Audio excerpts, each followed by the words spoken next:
ইসলামের কওম প্রতিনিয়ত ওনাকে বলতেন তুমি পথভ্রষ্ট। তিনি বলতেন ইয়া কওমি মা লাইসা বি যালালা। তিনি বলতেন না কওম, বিশ্বাস করো আমি পথভ্রষ্ট না। ওয়ালাকিন্নী রাসূল রাব্বিল আলামিন, আমি আমার রব আল্লাহর পক্ষ থেকে তোমাদের জন্য রাসূল। কখনো তার কওম বলতো তুমি একটা আস্ত বোকা, আহম্মক, বেওকুফ, নির্বোধ, আজকে এতটা বছর ঈমান আনতেছে না, তোমার কথা গ্রহণ করছে না, তবুও তুমি বলে বেড়াচ্ছ। তিনি বলতেন ইয়া কওমি লাইসা বি সাফাহাতুন, এটা কোরআনের আয়াত। হে আমার কওম, বিশ্বাস করো আমি বোকা না, আমি আহম্মক না, আমি বেওকুফ।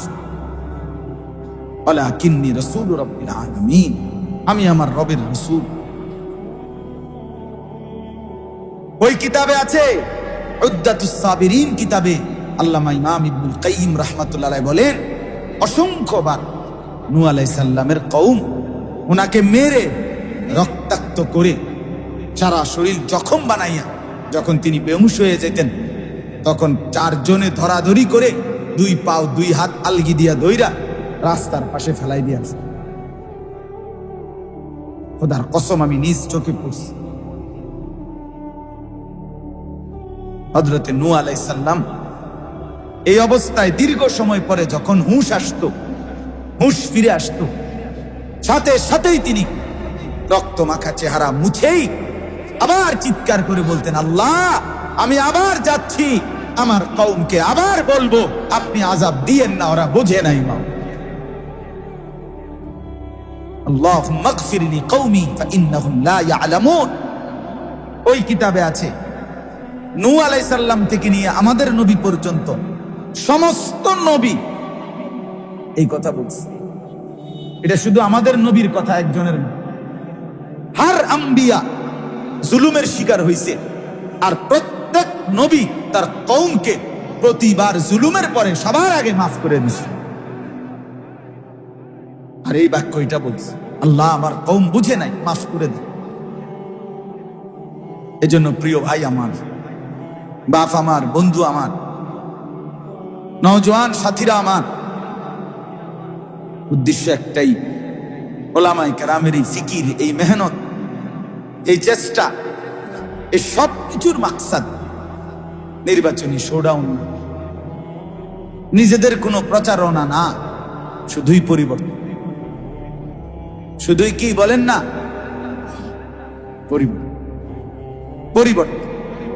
এক যুবক মোবাইলের আসক্তি ছেড়ে আল্লাহকে সেজদা করবে, এক যুবক নারীর আসক্তি থেকে আল্লাহ তাআলাকে ডাকবে, এই আশা, এই মাকসাদ। এক আল্লাহর বান্দা হারাম উপার্জন থেকে হালালের দিকে ফিরে আসবে, এই আশা। এক আল্লাহর বান্দা ভুল বিশ্বাস আকীদা থেকে ফিরে বিশুদ্ধ আকীদার ঈমান আমলের উপরে উঠবে, আখিরাত সুন্দর হবে, ঘুরে ফিরে এই আশা। কোরআনুল কারীম আমাদের জিন্দেগি বদলাবার জন্য, কোরআনুল কারীম আমাদের জীবন গঠন করার জন্য, জীবন পরিবর্তনের জন্য। কোরআনুল কারীমের মধ্যে আছে সমস্ত নবীরা নিজ নিজ জাতিকে আল্লাহর দিকে ডেকে যা বলতেন, শেষে বলতেন ইন উরিদু ইল্লাল ইসলাহা মাসতাতা'তু। কোরআনের আয়াত। সমস্ত আম্বিয়ায়ে কেরাম বলতেন হে আমার জাতি, দিবানিশি তোমাদেরকে যা বলতেছি এই সব কথার বিনিময়ে সত্যিকার অর্থে আমি আমার সাধ্যের সবটুকু দিয়ে তোমাদের পরিবর্তন চাচ্ছি।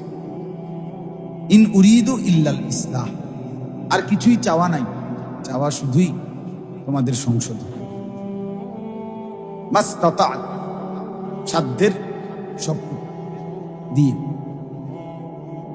নবীরা চাইতেন পরিবর্তন, চাইতেন আল্লাহর বান্দা বদলে যাক, আল্লাহকে চিনুক, আখিরাতকে বুঝুক, আল্লাহ তাআলার গোলামি করুক, এটাই চাইতেন। সমস্ত আম্বিয়া কেরামের এই ফিকির ছিল। শত জুলুম নির্যাতনের পরেও প্রত্যেক আম্বিয়া আবার নিজ নিজ কওমের কাছে রক্ত মুছে আবারও দ্বীনের দাওয়াত নিয়ে ছুটতেন। আল্লামা ইমাম ইবনুল কাইয়িম আল জাওজি রাহমাতুল্লাহ লিখিত কিতাব উদ্দাতুস সাবিরিন, এই কিতাবের মধ্যে আছে হযরতে নূহ আলাইহিস সালাম 950 বছর যিনি দ্বীনের দাওয়াত দিয়েছেন, 950 বছর বাপ, একদিন দুই দিন না, 950 টাকা আর 950 বছর এক কথা। 950 টাকা মানে 50 টাকা কম 1000, কিন্তু সামান্য টাকা, কিন্তু 950 বছর কিন্তু অনেক। কি বলে অনেক? আপনার আমার বাবা দাদা 14 গোষ্ঠী কয়জনের হায়াত একত্র করলে 950 বছর। 950 বছর এক এলাকায়, আজকে চিটাগাং, কালকা রংপুর, পরশু সিলেট, এরম না, একই জায়গায় একই কওম একই জনগোষ্ঠীর কাছে 950 বছর তিনি আল্লাহর দ্বীনের দাওয়াত দিয়েছেন। কত কি পরিমাণ ধৈর্য ছিল বলে, কি পরিমাণ সবর ছিল। 300 বছর পরেও বলে নাই, 500 বছর পরেও আল্লাহরে বলে নাই, আল্লাহ আমার একটু জায়গাটা লাইরে দেন না। বুঝেন নাই কথাটা? আমারে যেই মানুষগুলোকে দাওয়াত দিতে দিছেন একদম অসীম, বেশি খারাপ, লড়েও না সরেও না, শক্ত হারামি এগুলো। আপনি জায়গাটা লাইরে দেন, আমার আর পারতেছি এই কথা বলেন, একবারও বলেন। কোরআনুল কারীমের মধ্যে আছে নূহ আলাইহিস সালাম আল্লাহকে বলছে, ক্বালা রাব্বি ইন্নী দাআউতু কওমি লাইলাম ওয়া নাহারা। আল্লাহ আমি না এই 950 বছর রাতে দিনে আমার কওমকে আপনি আল্লাহর দিকেই কেবল ডেকেছি। আমি ডাকি আপনার দিকে, তারা ছুটে যায়, দূরে চলে যায়, তবুও ডাকছি। তারা কানে আঙ্গুল দিয়ে রাখে, আমি তবুও বলছি। তারা চোখ কাপড় দিয়ে ঢেকে রাখে আমারে দেখলে, তবুও আমি বলছি। আমি একজন একজন করে বলছি, আমি সবাইকে একত্র করে বলছি, আমি চিৎকার করে ঘোষণা দিয়ে দিয়ে বলছি, আমি হালকা মহব্বতের আওয়াজেও বলছি, সবভাবে বলছি। আল্লাহ বলতেই থাকছে, বলতে। কখনো আপনার বরত্বের কথা বলে বলছি, কখনো দুনিয়ায় তোমাদেরকে বৃষ্টি দিবে, খাদ্য দিবে, সন্তান দিবে, এরকম উপকারের কথা বলেও বলছি। কত ভাবে যে বলছি মাওলা, কত ভাবে, কোন সুযোগ আমি হাতছাড়া করি না, বলতেই থাকছি। সেই নূহ আলাইহিস সালামের কওম প্রতিনিয়ত ওনাকে বলতেন তুমি পথভ্রষ্ট। তিনি বলতেন ইয়া কওমি মা লাইসা বি যালানা। তিনি বলতেন না কওম, বিশ্বাস করো আমি পথভ্রষ্ট না, ওয়ালাকিন্নী রাসূল রাব্বিল আলামিন, আমি আমার রব আল্লাহর পক্ষ থেকে তোমাদের জন্য রাসূল। কখনো তার কওম বলতো তুমি একটা আস্ত বোকা, আহম্মক, বেওকুফ, নির্বোধ, আজকে এতটা বছর ঈমান আনতেছে না, তোমার কথা গ্রহণ করছে না, তবুও তুমি বলে বেড়াচ্ছ। তিনি বলতেন ইয়া কওমি লাইসা বি সাফাহাতুন, কোরআনের আয়াত, হে আমার কওম বিশ্বাস করো আমি বোকা না, আমি আহম্মক না, আমি বেওকুফ, ওয়ালাকিন্নী রাসূল রাব্বিল আলামিন, আমি আমার রবের রাসূল।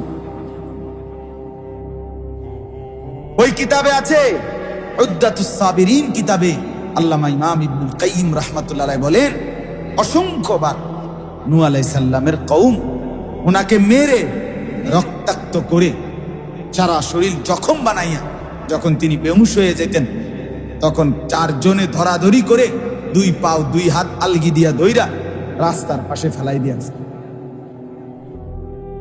খোদার কসম আমি নিজ চোখে পড়ছি।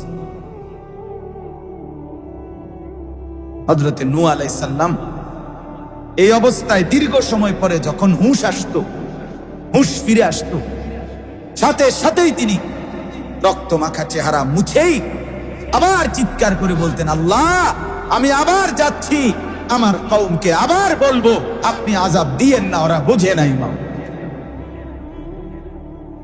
আল্লাহুম্মা গফির লিকওমি ফাইন্নাহুম লা ইয়ালামুন। ওই কিতাবে আছে নূহ আলাইহিস সালাম থেকে নিয়ে আমাদের নবী পর্যন্ত সমস্ত নবী এই কথা বলছে। এটা শুধু আমাদের নবীর কথা একজনের না, হার আম্বিয়া জুলুমের শিকার হয়েছে, আর প্রত্যেক নবী তার কওমকে প্রতিবার জুলুমের পরে সবার আগে মাফ করে দিছে। আর এই বাক্য এটা বলছে, আল্লাহ আমার কওম বুঝে নাই, মাফ করে দেন। এজন্য প্রিয় ভাই আমার, বাপ আমার, বন্ধু আমার, নওজোয়ান সাথীরা আমার, উদ্দেশ্য একটাই, ওলামায়ে কেরামের এই ফিকির, এই মেহনত, এই চেষ্টা, এই সব কিছুর মাকসাদ নির্বাচনী শোডাউন না, নিজেদের কোনো প্রচারণা না, শুধুই পরিবর্তন। শুধুই কি বলেন না, পরিবর্তন। এক যুবক মোবাইলের আসক্তি ছেড়ে আল্লাহকে সেজদা করবে, এক যুবক নারীর আসক্তি থেকে আল্লাহ তাআলাকে ডাকবে, এই আশা, এই মাকসাদ। এক আল্লাহর বান্দা হারাম উপার্জন থেকে হালালের দিকে ফিরে আসবে, এই আশা।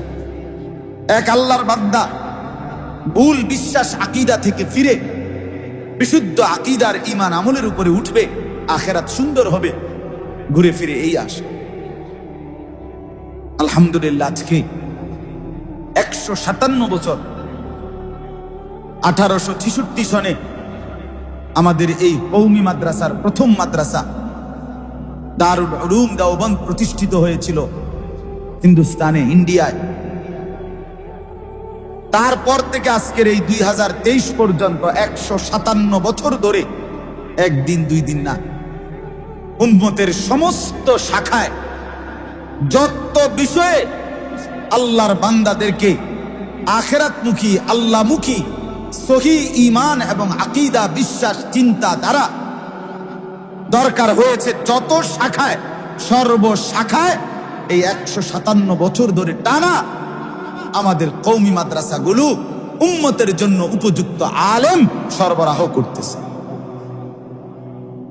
আমি এই জন্য সবসময় বলি, আপনি আমাদের এই হাল জামানার মুফতি রেজাউল করিম আবরার, তার বয়ান শুনবেন, দেখবেন এক ঘম, সে এক মিশন নিয়ে কাজ করে। আল্লামা মুফতি আরিফ বিন হাবিব, ওনার বয়ানের ধরন দেখবেন, উনি আরেক ধরন, উনি আরেকটা নির্দিষ্ট মিশন নিয়ে কাজ করে। আমার শায়েখ আরিফ বিল্লাহ হাকিমুন নফস আল্লামা মুফতি মুশতাকুন নবী কাসিমি হযরতের বয়ান শুনবেন, দেখবেন উনি একদিকে খুব তাকিদ করে, এরকম এক একজন উম্মতের এক এক শাখায় খুব চাপ দেয়, প্রেসার দেয়, খুব বলে, সবাই মিলে যেন ইসলামের সব শাখায় কাজ হয়ে যায়। এই জন্য এটা কওমি মাদ্রাসার বৈশিষ্ট্য, এটা ওলামায়ে দেওবন্দের বৈশিষ্ট্য। বাতিলের যেই কোনো ফাঁক ফোকর, বাতিলের যেই কোনো রক্তচক্ষু, বাতিলের যেই কোনো সূক্ষ্ম থেকে সূক্ষ্ম ষড়যন্ত্র, আল্লাহর কসম আলহামদুলিল্লাহ, আজকে 157 বছর ধরে এই জমিনে সর্বপ্রথম যাদের চোখে ধরা পড়ে তারা ওলামায়ে দেওবন্দ, তারা কওমি মাদ্রাসার ওলামা। ঘরের শত্রুও পাশ পায় নাই, বাইরের দুশ্মনও পার পায় নাই ওলামায়ে দেওবন্দের চোখ থেকে। হ্যাঁ, সুদাই নবীর ভালোবাসার নামে উম্মতকে ভুল সবক দিবে, ওলামায়ে দেওবন্দ ছেড়ে দেয় না। হাদিস অনুসরণের নামে উম্মতকে ভুল পথে পরিচালিত করবে, ওলামায়ে দেওবন্দ, কওমি ওলামায়ে কেরাম ছাড়ে নাই, ছাড়ে। ঠিক আমিরের এতাতের নামে, আনুগত্যের নামে উম্মতকে ওলামা শূন্য করবে, দেওবন্দি ওলামায়ে কেরাম, কওমি ওলামায়ে কেরাম এদেরকেও ছাড়ে নাই। সোজাই সে কাছের হোক আর দূরের হোক, ঘরের হোক আর বাহিরের হোক, এক টুপিওয়ালা এক পাঞ্জাবিওয়ালা হোক আর ভিন্ন টুপি আর ভিন্ন পাঞ্জাবি হোক, ওলামায়ে দেওবন্দের বৈশিষ্ট্য এটা। অন্যায়ের বিরুদ্ধে, বাতিলের বিরুদ্ধে, গুমরাহির বিরুদ্ধে, ফিতনার বিরুদ্ধে সর্বসময়ে সবার আগে কথা বলে, প্রতিবাদ করে, আওয়াজ তোলে ওলামায়ে দেওবন্দ, কওমি ওলামায়ে কেরাম। প্রয়োজনে বছরের পর বছর জেল খাটে, কিন্তু অন্যায়ের সামনে মাথা নোয়ায় না। আলহামদুলিল্লাহ, আলহামদুলিল্লাহ। এজন্য প্রিয় ভাই আমার, বাপ আমার, বন্ধু আমার, ওলামায়ে কেরামের সাথে জুড়ে থাকেন, জিন্দেগি ওলামায়ে কেরামের সাথে মিলায় রাখেন, জীবনটা ওলামায়ে কেরামের সাথে মিলিয়ে রাখেন, ফায়দা হবে, উপকার হবে। আমার খুলনার হযরত, বাংলাদেশের অন্যতম বুজুর্গ হযরত মাওলানা আরিফ বিল্লাহ মুফতি নুরুল আমিন সাহেব, পাকিস্তান করাচির বিশ্ববিখ্যাত বুজুর্গ কুতবে আলম আরিফ বিল্লাহ হযরত মাওলানা শাহ হাকিম মোহাম্মদ আখতার রাহমাতুল্লাহ আলাইহির খলিফা হযরত বলছেন সাধারণ জনগণ মুসলমানকে যে আপনারা প্রত্যেকেই নিজ নিজ মহল্লার দিনদার ইমাম, এমনকি দিনদার মুত্তাকি মুয়াজ্জিন, এই ইমাম মুয়াজ্জিনদের সাথে হলেও নিজেদেরকে পুরাপুরি সম্পর্কিত করেন, নিজেদেরকে জুড়ে রাখেন, দেখবেন আলোর পথ পাবেন, হেদায়েতের পথ পেয়ে যান। নিজেকে পৃথক ভাববেন, নিজেকে মুস্তাকিল ভাববেন। আমার মোবাইল আছে, আমার ফেসবুক আছে, আমার কাছে অ্যাপস আছে, আমার কাছে বাংলা বই আছে, না বন্ধু, জীবন্ত কোনো আলেমের সাথে, জীবিত কোনো ওলামায়ে কেরামের সাথে নিজেদেরকে জুড়ে রাখবেন। বলেন ইনশাআল্লাহ, বলেন ইনশাআল্লাহ। এটা আমার অনুরোধ। আজ এই জামানায় আইসা, আজকে এই সময়ে আইসা সারা পৃথিবী ব্যাপী, সারা বিশেষ করে আমাদের এই ভারতীয় উপমহাদেশে আমাদের প্রিয় নবী সাল্লাল্লাহু আলাইহি সাল্লামকে নিয়ে দুই ভাবে ষড়যন্ত্র হইছে। এক, নবীর বিকল্প ভণ্ড নবী দাঁড় করাইয়া, আরেক নবী সাল্লাল্লাহু আলাইহি ওয়াসাল্লামের ভালোবাসা আর মহব্বতের নামে ভ্রান্ত আকীদা উম্মতের মধ্যে ঢুকানোর মাধ্যমে। দুই নাম্বার, আমাদের এই ভারতীয় উপমহাদেশে রাসূলুল্লাহ সাল্লাল্লাহু আলাইহি সাল্লামের সাহাবায়ে কেরামের বিরুদ্ধে আপনার উম্মতকে বিভ্রান্ত করা, ষড়যন্ত্র করা, উম্মতকে বিচ্ছিন্ন করা, এইটার ষড়যন্ত্র দীর্ঘদিন ধরে চলছে, এখনো চলতেছে। এই সর্বশেষ আইসা বর্তমানের সবচেয়ে বড় ফিতনার নাম হলো উম্মতকে ওলামায়ে কেরাম থেকে বিচ্ছিন্ন করার ষড়যন্ত্র। দয়া করে এই ফাঁদে পা দিবেন না, দয়া করে আল্লাহর ওয়াস্তে। এই বন্ধু বলে গেলাম, রাখাল থেকে বকরি আলাদা হয়েন না। বকরি যদি রাখাল থেকে আলাদা হয়ে যায়, বকরি দল ছুট হয়ে গেলে, রাখাল থেকে ছুটে গেলে মুশকিল হবে, পথ হারিয়ে যাবে। হাকিমুল উম্মত মুজাদ্দিদুল মিল্লাত হযরত মাওলানা শাহ আশরাফ আলী থানভী রাহমাতুল্লাহ আলাইহি বলেন যে মুস্তাকিল বিজাত ও মুস্তাকিল বদজাত, যে নিজেকে মনে করে মুস্তাকিল বিজাত, স্বয়ং সম্পূর্ণ, আমার কাছে সব আছে, তিনি বলেন, হাকিমুল উম্মত বলেন, এটা একটা মুস্তাকিল বদজাত, এটা বদজাত, ও মুস্তাকিল বদজাত। এজন্য দয়া করে প্রত্যেকের কাছে অনুরোধ, আইম্মায়ে কেরাম, উলামায়ে কেরামের সাথে সম্পর্ক রাখবেন, পুরাপুরি দিল থেকে নিজেদের ঈমান, আমল, নিজেদের আখলাক, নিজেদের পুরা জিন্দেগি গঠনের জন্য বারবার বারবার সরাসরি জীবিত সচক্ষে সামনাসামনি উলামায়ে কেরাম থেকে দ্বীন শিখবেন, দ্বীন বুঝবেন, ইনশাআল্লাহ বরকত পাবেন, দুনিয়াও সুন্দর হবে, আখিরাতও সুন্দর। চেষ্টা করবেন তো ইনশাআল্লাহ। আল্লাহ তাআলা আমাদেরকে যেই দোয়া বারবার পড়ায় আমাদের জবান দিয়ে, সেই ফজর থেকে রাত এশা পর্যন্ত ফরজ নামাজ, ওয়াজিব নামাজ, নফল নামাজ, সূরা ফাতিহা, ইহদিনাস সিরাতাল মুস্তাকিম, আল্লাহ আপনি আমাকে সরল সঠিক পথ দেখান, এই এক বাক্য কতবার আমগর মুখ দিয়ে উচ্চারণ করায়। এটার সাথে আল্লাহ বলছে, বান্দা দোয়াটা এভাবে করো যে আল্লাহ আপনি আমাকে সরল পথ দেখান, তবে সেটা একা না, আমি একলা পারতাম না মাওলা, সিরাতাল্লাযীনা আনআমতা আলাইহিম, আপনার কোন পদ প্রাপ্ত নিয়ামত প্রাপ্ত আপনার কোন বান্দা, সেই বান্দার রাস্তা আমারে ধরায় দেন। আমার সামনে যেন আপনার প্রিয় কোনো পাত্র, আপনার পছন্দের মনোনীত হেদায়েত প্রাপ্ত হকের উপরে চলা এমন কোন বান্দা আপনি আমার সামনে দিয়ে দেন, সেই পথ ধরে তার পিছনে চলে চলে আমি জান্নাত পেয়ে যাব, আপনাকে পেয়ে যাব। এজন্য এটা দরকার, এজন্য এটা খুব দরকার। আপনাদের কাছে অনুরোধ করলাম, যারাই বুঝছেন অনুভব করছেন, আপনাদের কাছে অনুরোধ, আপনারা আপনাদের ওলামায়ে কেরাম নিজ নিজ এলাকায়, হুজুর সব চিটাগাং থেকে আসতে হবে, হুজুর সব ঢাকা থেকে আসতে হবে, হুজুর সব কুমিল্লা ক্যান্টনমেন্ট থেকে আসতে হবে, এটা জরুরি না। ওয়ালি কুল্লি কওমিন হাদ, আল্লাহ তাআলা কোরআনে বলছে প্রত্যেক কওমের জন্য আল্লাহ তাআলা পথ প্রদর্শক রেখেছেন। তাহলে প্রত্যেক অঞ্চলের ওলামায়ে কেরাম ওই অঞ্চলের মানুষের পথ প্রদর্শক। কথা বলেন, বুঝলেন কিনা বলেন? কোরআনে আছে আল্লাহ তাআলা জাহান্নামীদেরকে দুইটা কথা বলবে, দুইটা প্রশ্ন করবে।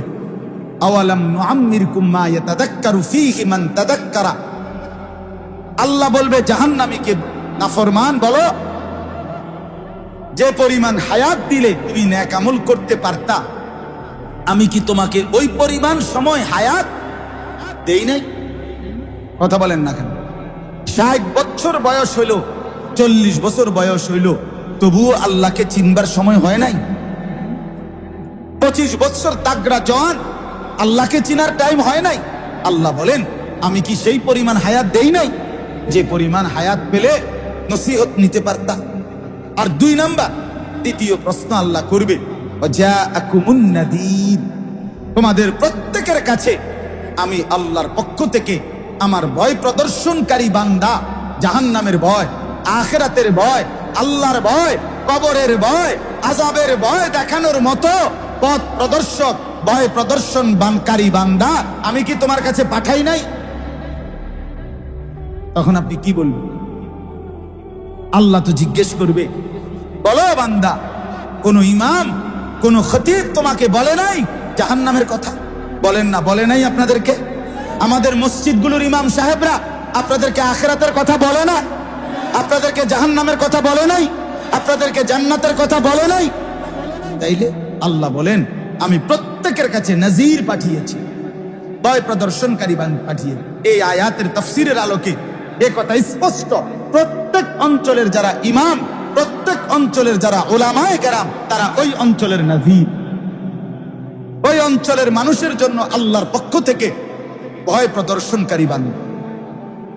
এজন্য দয়া করে নিজ নিজ উলামায়ে কেরামকে কদর করুন। বলেন ইনশাআল্লাহ, বলেন ইনশাআল্লাহ, তাহলে উপকৃত হবেন। আমি নিজের চোখে দেখছি, আমার খুলনার হযরত, গত মাসে আমি হযরতের সাথে যশোর সফর করছি।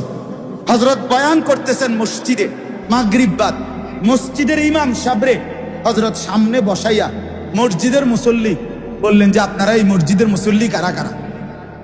তো সবাই হাত তুলছে যারা, বলছে আপনাদের এই ইমাম আল্লাহওয়ালা, আমি সাক্ষী দিলাম আপনারা এখন তার কাছ থেকে দ্বীন শিখবেন, কোরআন সুন্নাহ শিখবেন, এলেম আমল মাসাইল শিখবেন, এই ওয়াদা, এই বায়াত এখন করেন। সভাপতি সাহেবরে বলছে আমনে 1 নম্বরে আমনে হাত দেন। সবাই হুজুরের, ইমাম সাহেব হুজুরের হাতে, হযরতের সামনে আমরাও বসা, ওই ইমাম সাহেবের হাতে সবাই বায়াত হয়েছে। হযরত বলছেন যে এটা জরুরি, আজকে উম্মতকে ষড়যন্ত্র চলতেছে, ষড়যন্ত্র। নামাজ পড়ে ইমামের পিছনে বাইর হইয়া বলে যে ইমাম বোঝে না, অপদার্থ, তুই তাহলে এখানে ইমামের পিছনে দাঁড়াইলি কেন? তুই তোর বাসের লাগে, যার লাগে তোর পছন্দ হয়, তুই তার লাগে না গিয়ে দাঁড়াইবি বেটা, তুই দাঁড়াইলি কেন ইমাম সাহেবের পিছনে? কথা বলেন না? ইমাম সাহেব সহিহ হাদিস জানে না, তো তুই জানো, তো তুই ইমাম হও না কেন? তুমি ইমাম হও না।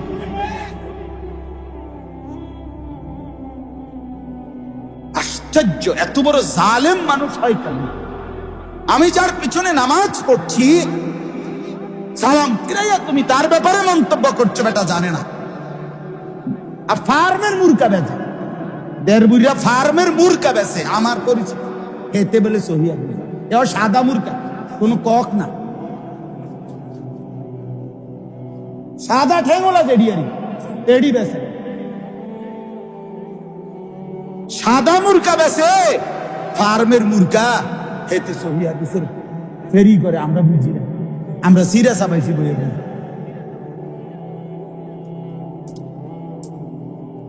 হ্যাঁ, আমার একদিন একজন বলতেছে, হুজুর। আমি জি হুজুর বলেন। বলছে, হুজুর আমার কাছে একটা মোবাইলে অ্যাপস আছে, আমি যাই আমল করি তা ওইটার সাথে মিলায় নেই, ওইটার সাথে যেটা মেলে সেটা আমি পালন করি, যেটা মেলে না সেটা আমি ছেড়ে দিচ্ছি। আমার কাজটা কি ঠিক হচ্ছে হুজুর? আমি বুঝি আমার জানা নাই। হুজুর আপনি কি রাগ করলেন? আমি না রাগও করি না, রাগও করি না। বলছে তো কিছু বলবেন না, আমার কাজটা কি ঠিক হচ্ছে? আমি বলি না, আপনি যেহেতু সিদ্ধান্তই নিছেন মোবাইলের অ্যাপস থেকেই আপনি শিখবেন, ওইখান থেকেই যেটা পাবেন যে করবেন, যেটা পাবেন না করবেন। এখন আমি যদি কিছু বলি মাঝখান দিয়ে, আমিও তো একজন হুজুর, তা আপনি তো সিদ্ধান্তই নিছেন কোনো আলেম থেকে কিছু জিগাইবেন না, তো আর আমারে জিগাই এলাম কি? আমি তো এই হুজুরদেরই অংশ, আমি তো কোনো অ্যাপস না, আমি হুজুর। কথা বলেন না কেন? তাহলে আপনি যেহেতু সিদ্ধান্তই নিছেন হুজুরের লগে আপনি নাই, তো আপনি অ্যাপসের লগে থান, সুবিধা কি? আল্লাহ আমাদেরকে বুঝার তৌফিক দান করে। এই জন্য আমি এই প্রসঙ্গ আর লম্বা করলাম না। আমার কথা একটাই, বুঝাইতে পারছি আর না পারছি, আমার হৃদয়ের আবেগ হলো এই কথা।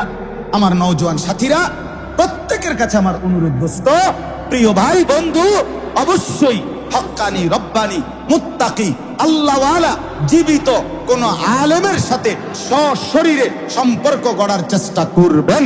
বলেন ইনশাআল্লাহ, বলেন ইনশাআল্লাহ। আল্লাহ তৌফিক দান করেন। কোরআনুল কারীমের মধ্যে আছে, আরে আল্লাহর কোরআনে আছে, ইমাম যারা ইমাম, রব্বুল আলামিন বলে, ওয়া নুরিদু আন নামুন্না আলাল্লাযীনা ইসতুদঈফু ফিল আরদি ওয়া নাজআলুহুম আইম্মাতান। কোরআনের আয়াত, আল্লাহ বলে, জমিনের মধ্যে তোমরা যাদেরকে দুর্বল মনে করছিলে, আমি আল্লাহ তাদেরকে ইমাম বানিয়ে দিলাম। তুমি মনে করছো দুর্বল, না, সে দুর্বল না, সে আমার পক্ষ থেকে মনোনীত ইমাম। কোরআনের আয়াত কি না? ইমাম, ইমাম বানিয়ে দিন, ইমাম বানিয়ে দিন। সূরা আস-সাজদার মধ্যে আছে, ওয়াজআলনাহুম আইম্মাতান ইয়াহদুনা বিআমরিনা লাম্মা সাবারু। আল্লাহ বলেন, আমি তাদেরকে ইমাম বানালাম, তারা আমার দিক নির্দেশনা আদেশ মতেই উম্মতের হেদায়েত, রাহনুমাই, রাহবারি করছে। সুবহান। এই জন্য ইমামকে কদর করা যায়, ইমামকে কদর করা যায়, ইমামকে কদর করা যায়। ওই নর্থ বেঙ্গলতে হুজুর আইলে, আমার পরিষ্কার কথা, খোদার কসম, আপনাদের এই ইন্তেজামের কাউকে খুশি করার জন্য না, এটা আমার হৃদয়ের কথা, যে দূর থেকে কোন হুজুরের কপালে জুটে 50,000 টাকা, কিন্তু নিজ এলাকার মসজিদের ইমাম সাহেবের কপালে জোটে না ওই মাহফিলের দিন 200 টাকা। এটা জুলুম আর অন্যায় ছাড়া আর কিচ্ছু হইতে পারে না। আল্লাহর কসম, এটা আমি দিন থেকে বলি, এটা জুলুম, এটা জুলুম, এটা জুলুম, এটা জুলুম ছাড়া আর কিচ্ছু।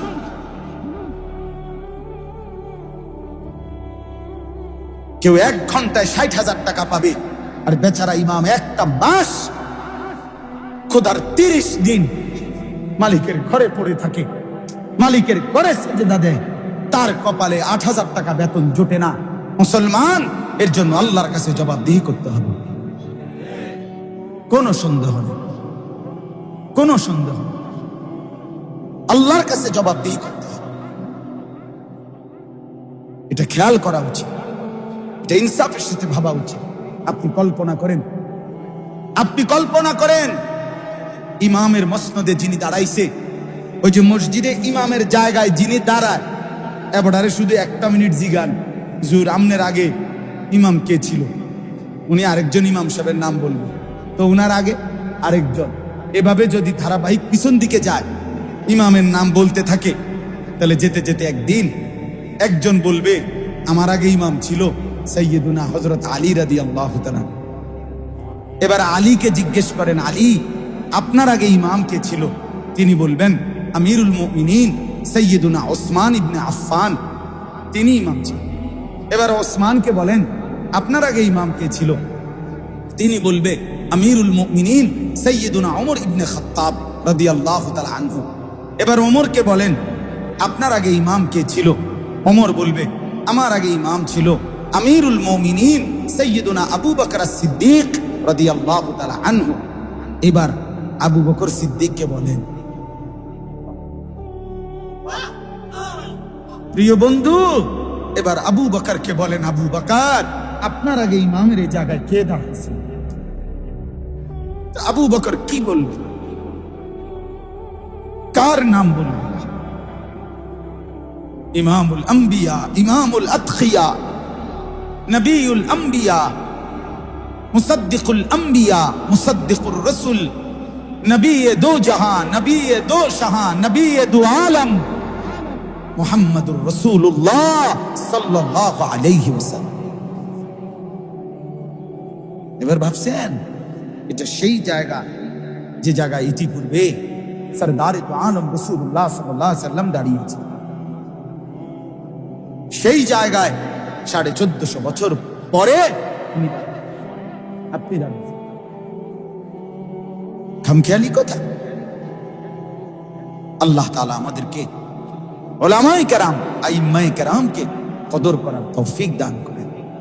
আফসোসের বিষয়, মসজিদগুলোতে জুমার নামাজের দিন বয়ান হয়, উম্মতের ইমামরা কষ্ট করে বয়ান করে, সামনের কাতারে মুসল্লিরা, বুড়া মিয়ারা যতক্ষণ এই হুজুরের ওয়াজ শুরু, জুমার বয়ান, এবার এই যে গার ফেলাইয়া এই যে জুরানি দিল, হুজুরের ওয়াজ যতক্ষণ জেডার জুরানি হতো।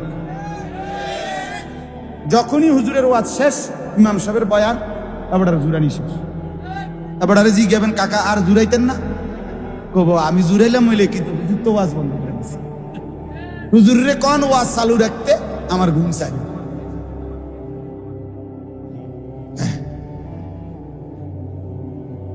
কথা বুঝেন না?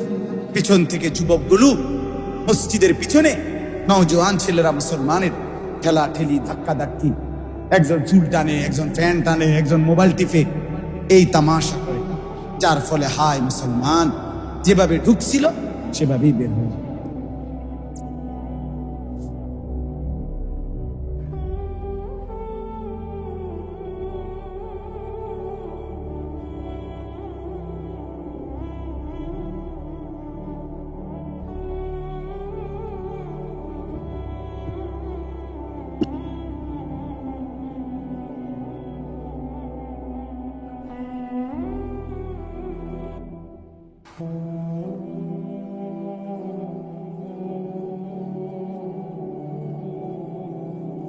এজন্য দয়া করে আমার অনুরোধ, আমার মূল কথা এটাই, আপনারা উলামায়ে কেরাম, আইম্মায়ে কেরাম থেকে নিজেকে বিচ্ছিন্ন করে হেদায়েতের জন্য, আপনাদের রাহবারির জন্য, আপনাদের নিজ নিজ মসজিদের ইমাম সাহেবের সত্যিকার যদি দিল থাকে, আন্তরিকতা থাকে, শ্রদ্ধা থাকে, মানার মানসিকতা থাকে, তাহলে আপনাদের নিজ নিজ মহল্লার ইমাম সাহেবদের জুমার বয়ানই উম্মতের হেদায়েতের জন্য যথেষ্ট।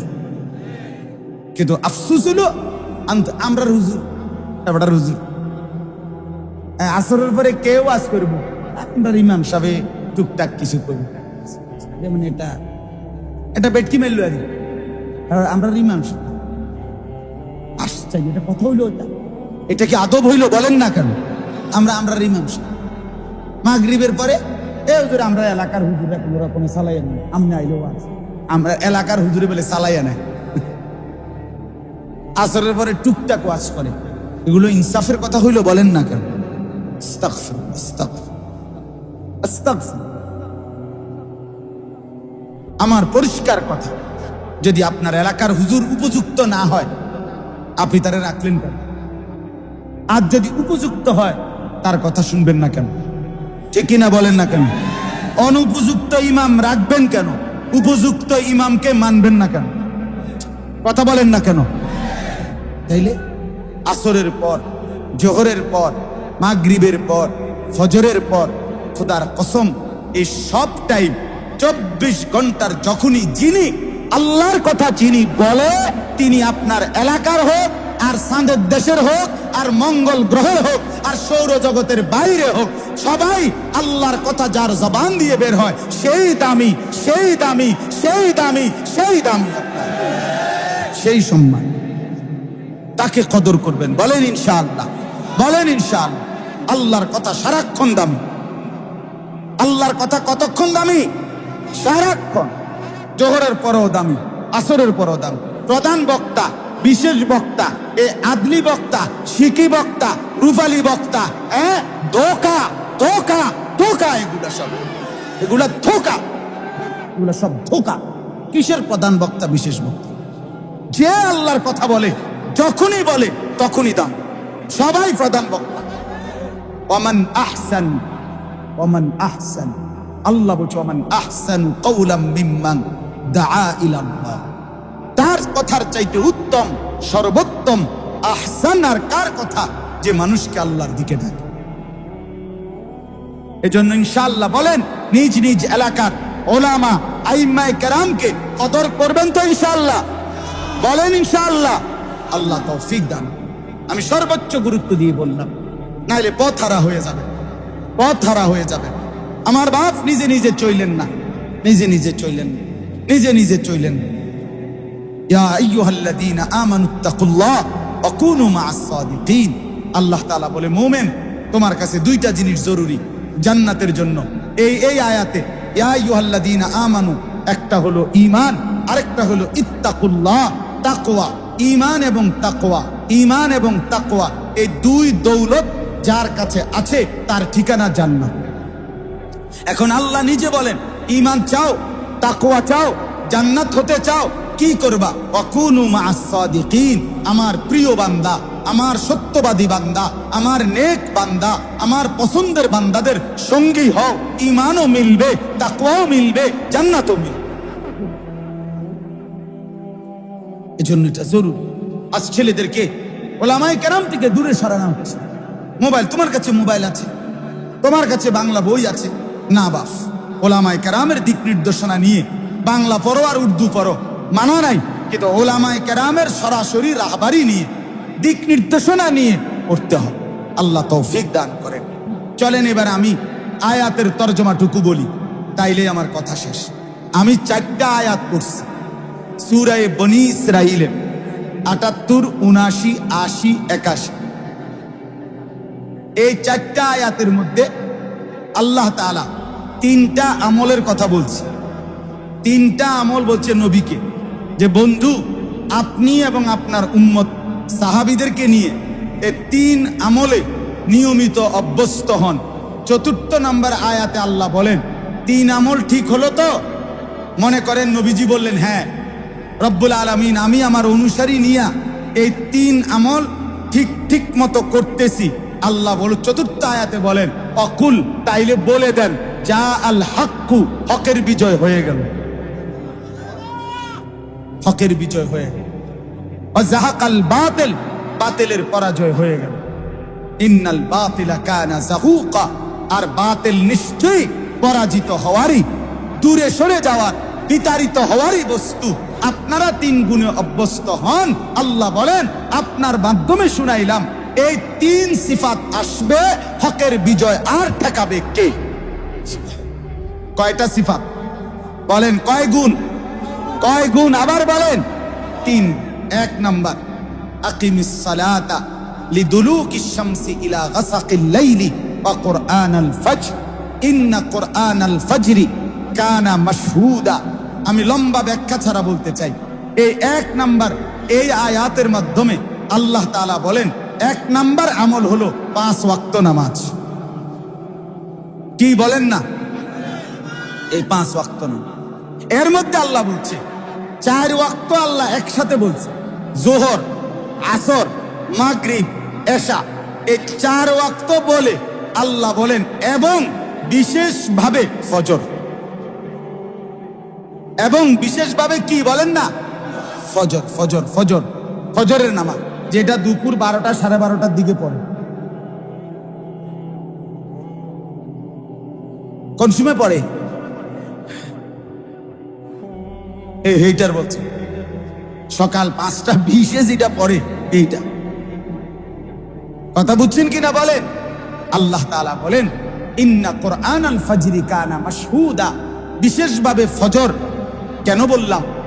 আল্লাহ বলে বন্ধু কেন না, নিশ্চয়ই বিশেষভাবে ফজরের কোরআন, ফজরের তেলাওয়াত, ফজরের নামাজ, এটা হলো অ্যাসেম্বলির টাইম।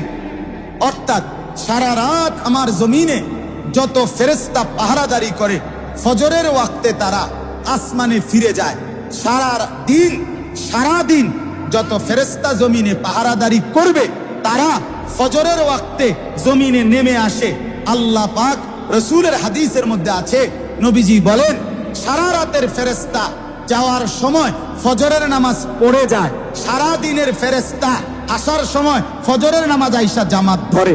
এজন্য রাতের সব ফেরেশতা, দিনের সব ফেরেশতা এবং আল্লাহর মুমিন বান্দারা ফজরের নামাজে সবাই একত্র হয়। এজন্য ফজর হলো অ্যাসেম্বলির টাইম, সবার একত্রিত সম্মেলনের টাইম।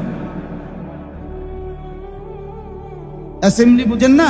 বিভিন্ন প্রতিষ্ঠানে ক্লাস শুরু হওয়ার আগে আপনার প্রথম খোলা জায়গার মধ্যে সবাই লাইন ধরে তার করাইয়া এখানে নির্দিষ্ট কিছু কথাবার্তা বলে, এরপরে যার যার ক্লাসরুমে যার যার ডিউটিতে সবাই চলে যায়। এই সময়টারে অ্যাসেম্বলির টাইম বলে। ঠিক এরকম ভাবে আল্লাহ বলেন ফজরের নামাজে আমার রাতের ফেরেশতারাও থাকে, দিনের ফেরেশতারাও থাকে, আমার ইমানদার বান্দারাও থাকে। ফজরের সালাম ফিরিয়ে যার যে প্রত্যেকের নিজ নিজ কর্মস্থলে ছুটে পড়ে। এই জন্য আল্লাহ বলছেন কয় ওয়াক্ত নামাজ? বলেন না কয় ওয়াক্ত নামাজ? আমার বাপ, আমরা প্রত্যেকের কাছে, বিশেষ করে নওজোয়ান বন্ধুদের কাছে আমার অনুরোধ, ভাইয়া এই একটি আমল আমরা জীবনের সাথে মিলায় নেই। আজ লাখ লাখ যুবক 5 ওয়াক্ত নামাজ পড়ে না বাপ। আজকে লাখ লাখ যুবক মুসলমানের গত 1 বছরেও বলতে পারবে না ফজরের নামাজের ওয়াক্ত হয় কখন, ফজরের নামাজ কখন পড়ে সে জানে না। আল্লাহ নবী সাল্লাল্লাহু আলাইহি ওয়াসাল্লাম হাদিসের মধ্যে আছে, নবীজি বলছে যে ফজরের নামাজ পড়ে আসবাহা নাশীতান তাইবান নফস। নবীজি বলে যে ফজর পড়ে তার সকালটা হয় কেমন? 1 নম্বরে নাশীতান, সে উৎফুল্ল, সে কর্মের উদ্দীপনাময় হয়, এবং তাইবান নফস, তার অন্তরটা খুশিতে ভরে থাকে। শুনতেছেন আপনারা? ও ভাই শুনতেছেন?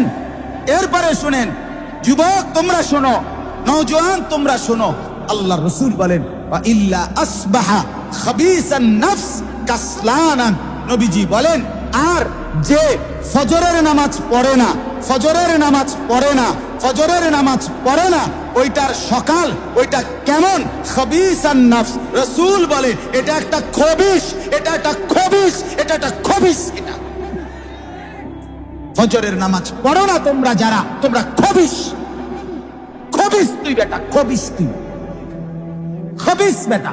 আর নবী বাথরুম টয়লেটে ঢুকার সময় দোয়া শিখাইছে, আল্লাহ খবিস থেকে আমারে পানা। টয়লেটের দোয়া না, বাথরুমের দোয়া, বাথরুমের পেশাব পায়খানার সময় ঢুকবার সময়ের দোয়া, আল্লাহুম্মা ইন্নী আউযু বিকা মিনাল খুবুসি ওয়াল খাবাইস। আল্লাহ খবিস থেকে পানা দেন, খবিসকে যতন বাঁচা। জন্য ফজরের নামাজ যে পড়ে না এটা খবিস। হ্যাঁ, যদি লজ্জা থাকে মুসলমানের বাচ্চা, মুসলমানের মায়ের সন্তান যদি হও, তাহলে ফজরের সেজদা দিও, ফজরের সেজদা দিও। সোজা কথা। রাসূলুল্লাহ সাল্লাল্লাহু আলাইহি ওয়াসাল্লাম বলছে কাসলানান, এটা অলস হয়, অকর্মণ্য, অপদার্থ। কাসলান মানে অলস, অকর্মণ্য, কামে লাগে না, এটা কামে লাগে। শুধু বন্ধুদের আড্ডা আর মোবাইল টিপা ছাড়া এই অপদার্থরে দিয়া, তার মা যদি বলে 1 জগ ফানি তুই কদ্দুর তোর আব্বারে দিয়া, ফাইতাম না। আরে তোর আব্বারে বাড়ি গুন মেজে বাদ গুন কদ্দুর বাজারের দোকানে দিয়া, পারতাম না। কিন্তু মোবাইল টিপতে কইলে 24 ঘন্টা আছে, বন্ধুদের আড্ডা দিতে বললে 24 ঘন্টা আছে। নারীর ফান্দে ফেলায় দাও, নারীর নাচ গানে সারা রাত চলে যাবে, সারা দিন চলে যাবে। আহ, প্রিয় ভাই আমার, বন্ধু আমার, আমার নওজোয়ান সাথীরা, আল্লাহ রসুল সাল্লাল্লাহু আলাইহি ওয়াসাল্লামের এই রবিউল আউয়াল মাসে আমার ভাই মুফতি রেজাউল করিম আবরার অনেক দামি সুন্দর কথা আপনাদের সামনে বলেছেন, তথ্যভিত্তিক কথাগুলো বলেছেন। আমরা সেই কথা দোহরাইতে চাই না, আমরা শুধু স্মরণ করাইতে চাই। এই রবিউল আউয়াল মাসে সোমবার দিন রাসূলুল্লাহ সাল্লাল্লাহু আলাইহি সাল্লাম ইন্তেকাল করেছেন। কি বারে বলেন না, কি বারে? আমি আমার এই নিজ চোখে আমি কিতাবে পড়ছি, সৈয়দ আবুল হাসান আলী আন-নদভী রাহমাতুল্লাহ আলাইহির লিখিত বিখ্যাত কিতাব। তিনি সারা পৃথিবী কাঁপানো আলেম ছিলেন, আলী মিয়া নদভী। ওনার আসসিরাতুন নববিয়্যা, নবীজির জীবনীর উপরে ওনার একটা কিতাব আছে। এটার বাংলা অনুবাদ আছে নবী-এ রহমত, এই নাম, এটাই নাম, নবী-এ রহমত। আপনি কিনতে পারবেন, পড়ে পারবেন। দেখেন এই কিতাবে আছে রাসূলুল্লাহ সাল্লাল্লাহু আলাইহি ওয়াসাল্লাম সোমবার দিন, ইন্তেকালের দিন, ফজরের নামাজের ওয়াক্তে, খোদার কসম ফজরের ওয়াক্তে আম্মা জান আয়েশা রাদিয়াল্লাহু তাআলা আনহা নবীজির স্ত্রীকে বললেন, আয়েশা, আমি তো কোনোভাবেই উঠতে পারছি না, আমি তো বসতেই পারছি না। নবীজি ইন্তেকালের পূর্বে 17-18 দিন একটানা ভীষণ অসুস্থ ছিলেন। মাথা, শরীর, দেহ প্রচন্ডভাবে ব্যথা ছিল এবং শেষের 23 ওয়াক্ত নামাজ হযরত আবু বকর সিদ্দিক ইমামতি করছেন। নবীজি নামাজও পড়াইতে পারে নাই। এই শেষ দিন সোমবার দিন ফজরের ওয়াক্তে সাহাবায়ে কেরাম মসজিদে হযরত আবু বকর সিদ্দিক ইমামতি করবে। এই সময় আল্লাহর নবী সাল্লাল্লাহু আলাইহি সাল্লাম আম্মা জান আয়েশা রাদিয়াল্লাহু তাআলা আনহাকে বললেন, আয়েশা, তুমি আমারে বসায়া দাও, আমি তো বসতে পারছি না, তোমার কনুইর মধ্যে ঠেস দিয়া আমারে বসাও আর আমার হুজরার পর্দা সরাও, আমি আমার উম্মতের, আমার সাহাবীদের ফজরের নামাজের দৃশ্য দেখব। হযরত আয়েশা রাদিয়াল্লাহু তাআলা আনহা, আপনারা জানেন নবীজি সাল্লাল্লাহু আলাইহি সাল্লামের রওজায়ে আথার একদম মসজিদ ঘেঁষা। নবীজির রওজা এখন যেখানে, এটাই আয়েশার কামরা, এখানেই নবীজি ইন্তেকালের সময় ছিলেন। তো মসজিদের একবারে ঘেঁষা রুম, অর্থাৎ ইমাম সাহেবের হুজরা যেরকম মসজিদের সাথে থাকে এরকম আল্লাহ নবী সাল্লাল্লাহু আলাইহি সাল্লাম আয়েশা রাদিয়াল্লাহু তাআলা আনহা বসালেন, পর্দা সরায় দিলেন। নবী সাল্লাল্লাহু আলাইহি সাল্লাম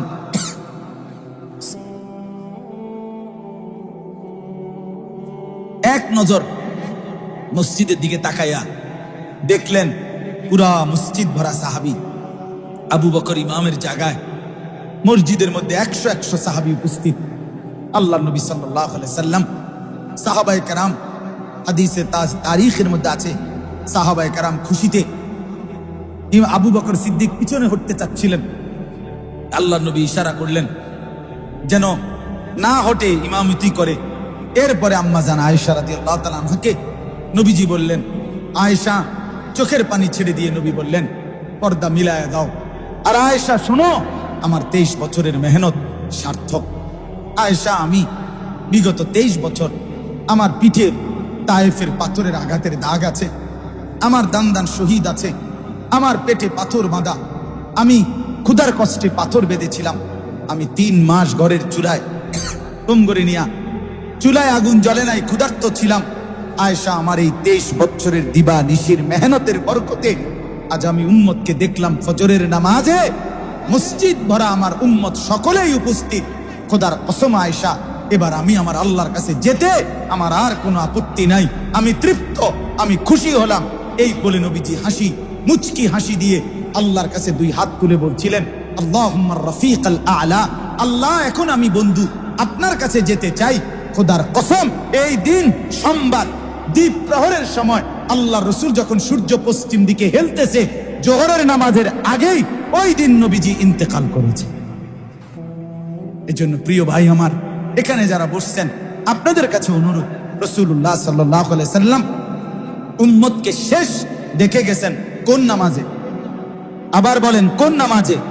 মুচকি হাসি দিছিলেন কোন নামাজে? ফজরের নামাজে।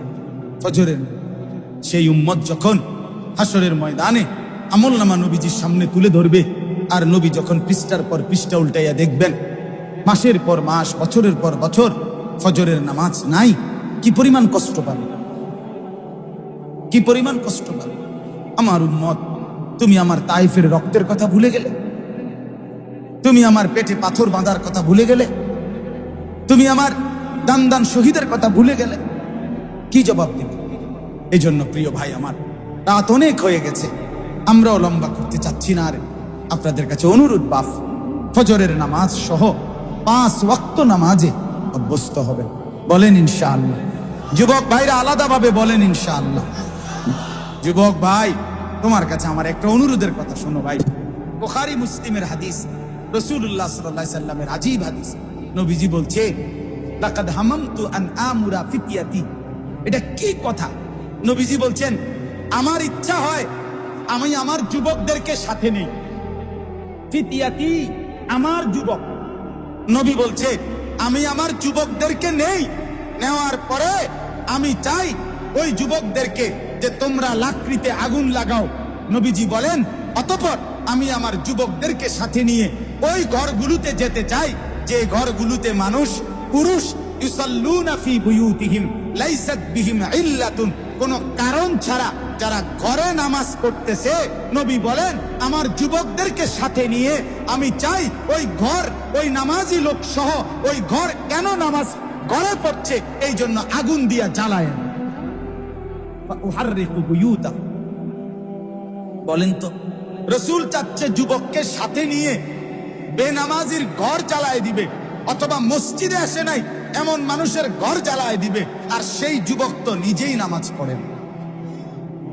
নবী স্বপ্ন দেখছিলেন যাদেরকে দিয়ে, যে তাদেরকে দিয়ে বেনামাজি ফিরাবে, আজকে সেই যুবকই তো নামাজ পড়ে। আমার বন্ধু, কুরআনুল কারীমের মধ্যে আছে, হযরত মূসা আলাইহিস সালামকে আল্লাহ পাক হযরত খিজির আলাইহিস সালামের সাথে নিজের ইলম, উনার ইলম বেশি, এই ইলম অর্জনের জন্য আল্লাহ পাক মূসা নবীকে পাঠাইছেন, তুমি আমার প্রিয় বান্দা খিজির তার কাছে যাও। যাওয়ার সময় মূসা নবী সঙ্গী হিসাবে যাকে রাখছেন, নিয়ে গেছিলেন, আল্লাহর কসম, এটা কোরআনের সূরা কাহফের মধ্যে আছে, সে ছিল একজন যুবক। ওয়াকালা লিফাতাহু আতিনা গাদা, এই যে পরিষ্কার কোরআনের আয়াত। মূসা আলাইহিস সালাম তার যুবক সঙ্গী ইউশা ইবনে নুনকে বলল, আমাদের খাবার এনে দাও। তাহলে নবীর সঙ্গী হয় নওজোয়ান, নবীর সঙ্গী। হযরত ইউসুফ আলাইহিস সালাম, কোরআনে আছে, 7 বছর দুর্ভিক্ষের সময় পুরা দেশবাসী, আশপাশের মানুষকে স্বল্প মূল্যে খাবার দিছিলেন, মানুষের সেবায় ঝাঁপিয়ে পড়ছিলেন। দুর্ভিক্ষের 7টা বছর ইউসুফ আলাইহিস সালামের সঙ্গী হিসাবে কোরআনে আছে, উনারে 24 ঘন্টা সহযোগিতা করেছেন দুর্ভিক্ষ পীড়িত মানুষের অভাব মোচনে। যারা, তারা ছিল যুবক। প্রমাণ কি? প্রমাণ হলো ওই কোরআনে আছে, 10 ভাইয়ের খাবার দিয়ে ইউসুফ আলাইহিস সালাম বলছিলেন যুবকদেরকে, ওখানে আছে, তিনি তার যুবক সঙ্গীদের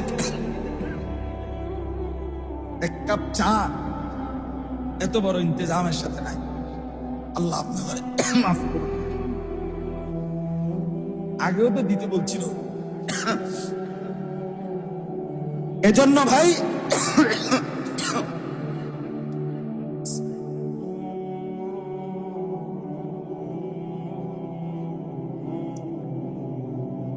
ওইখানে আছে মূসা, ইউসুফ আলাইহিস সালাম বলছেন উনার যুবকদেরকে, তোমরা আমার ভাইদের ব্যাগে টাকাটা দিয়ে দাও, মূল্যটা দিয়ে দাও। ওইখানে আছে যে যুবক। এই জন্য আমি অনুরোধ করছি নওজোয়ান সাথীদেরকে, তোমরা ভাই ইনশাআল্লাহ 5 ওয়াক্ত নামাজে অভ্যস্ত হবা, এটার ওয়াদা করো, বলেন ইনশাআল্লাহ। এবার শেষ করছি 2 নাম্বার। আল্লাহ বলেন, অমিনাল নাফিলাতাল্লাক আসা আন ইয়াবআসাকা রাব্বুকা মাকামাম মাহমুদা। আল্লাহ বলে, দ্বিতীয় আমল হলো তাহাজ্জুদ। কি? হকের বিজয় হবে, বাতিলের পরাজয় হবে, নিজের জিন্দেগি সুন্দর হবে। রাত গভীরে তাহাজ্জুদের সেজদায়, তাহাজ্জুদের দোয়ার মধ্যে যদি মালিকের সাথে সম্পর্ক করা যায়, গভীর রাত, গভীর রাত। মুসলিম শরীফের হাদিসের মধ্যে আছে, আল্লাহ নবী সাল্লাল্লাহু আলাইহি সাল্লাম বলেন, রাত্রি যখন শেষ হইতে লাগে আল্লাহ তাআলা সারা রাত ডাকতে ডাকতে শেষ অংশে আল্লাহ তাআলা সুম্মা ইয়াবসুতু ইয়াদাইহি, রব্বুল আলামিন তার দুই হাত লম্বা করে বিছায়া দেয় আর বলে, আও না বান্দা, যাই বন্দেগী করবা, সব আমি ঋণ নেব, বিনিময়ে 100 প্রতিদান দেব। এই জন্য তাহাজ্জুদ। 2 নাম্বার আমল কি বলেন? 3 নাম্বার, অকুর রব্বি আদখিলনি মুদখালা সিদকিন ওয়া আখরিজনি মুখরাজা সিদকিন ওয়া জাআলনি মিন লাদুনকা সুলতানান নাসীরা। 3 নাম্বার হলো বেশি বেশি দোয়া। কি করা? দোয়া করা। দোয়া কি করা বলেন না? এই 1 নাম্বার হলো 5 ওয়াক্ত নামাজ, 2 নাম্বার হলো তাহাজ্জুদ, 3 নাম্বার হলো বেশি বেশি দোয়া। এই 3টা আমল আল্লাহ নবী সাল্লাল্লাহু আলাইহি সাল্লামকে আল্লাহ বলছে, আপনি আপনার অনুসারী নিয়ে 100 শুরু করেন, দেখবেন হকের বিজয় হবে, বাতিলের পরাজয় হবে। আল্লাহ তাআলা আমাদের প্রত্যেককে হিম্মতের সাথে আমল করার তৌফিক দান করেন। আমার খুলনার হযরত আরিফ বিল্লাহ হযরত মাওলানা মুফতি নুরুল আমিন সাহেব, করাচি হযরতের খলিফা, আমি হযরতের কাছ থেকে আপনাদের জন্য মানে জায়গায় জায়গায় বিক্রি করার জন্য, আমার কোনো লাভে না, উম্মতের ফায়দার জন্য 3টা বই, হযরতের বই, এগুলো আনাইছি। একটা বই হলো রাসূলুল্লাহ সাল্লাল্লাহু আলাইহি ওয়াসাল্লামের উপরে দুরূদ সালাম নিয়মিত পড়ার মতো একটি ছোট্ট বই, যেখানে নবীজির থেকে সাহাবীরা বর্ণনাকৃত নবীজির উপরে 40টা দুরূদ সালাম আছে, মাত্র 20 টাকা মূল্য। এখানে একটা ছোট্ট বই আছে আমার খুলনার হযরতের, বইটার নাম হলো ইমানের 77 শাখা। এই বইটার মধ্যে আপনার একজন মুসলমানের জন্য পূর্ণ ঈমান, পূর্ণ ইসলাম শিখার 77 শাখা বিস্তারিত হযরতের ব্যাখ্যা সহ সংক্ষিপ্ত আকারে সুন্দরভাবে এখানে বর্ণনা আছে। আর এই একটা বই রাসূলুল্লাহ সাল্লাল্লাহু আলাইহি ওয়াসাল্লাম তাহাজ্জুদ নামাজ, নবীজি রাত্রি বেলা কিভাবে বন্ধুটুকু করতেন, তাহাজ্জুদ কেমনে পড়তেন, আগের রাত্রে পড়লে কিভাবে পড়তেন, শেষ রাত্রে পড়লে কিভাবে পড়তেন, এই নিয়া, এবং হাকিমুল উম্মাত থানভী রাহমাতুল্লাহর মুনাজাতে মকবুল এটার মধ্যে আছে একসাথে। এটা 180 টাকা, এই ছোট্টটা 30 টাকা, এটা 20 টাকা। আপনারা মেহেরবানি করে দোয়ার পরে সুযোগ থাকলে হযরতের এই বইগুলো নিজেদের আমলের জন্য কিনবার চেষ্টা করবেন। আল্লাহ তাআলা তৌফিক দান করেন, আল্লাহ তাআলা এই মজমাকে কবুল করেন, ওলামায়ে কেরাম, আইম্মায়ে কেরামকে আল্লাহ তাআলা হিম্মত দান করেন, ইসলামের দৌলত দান করেন।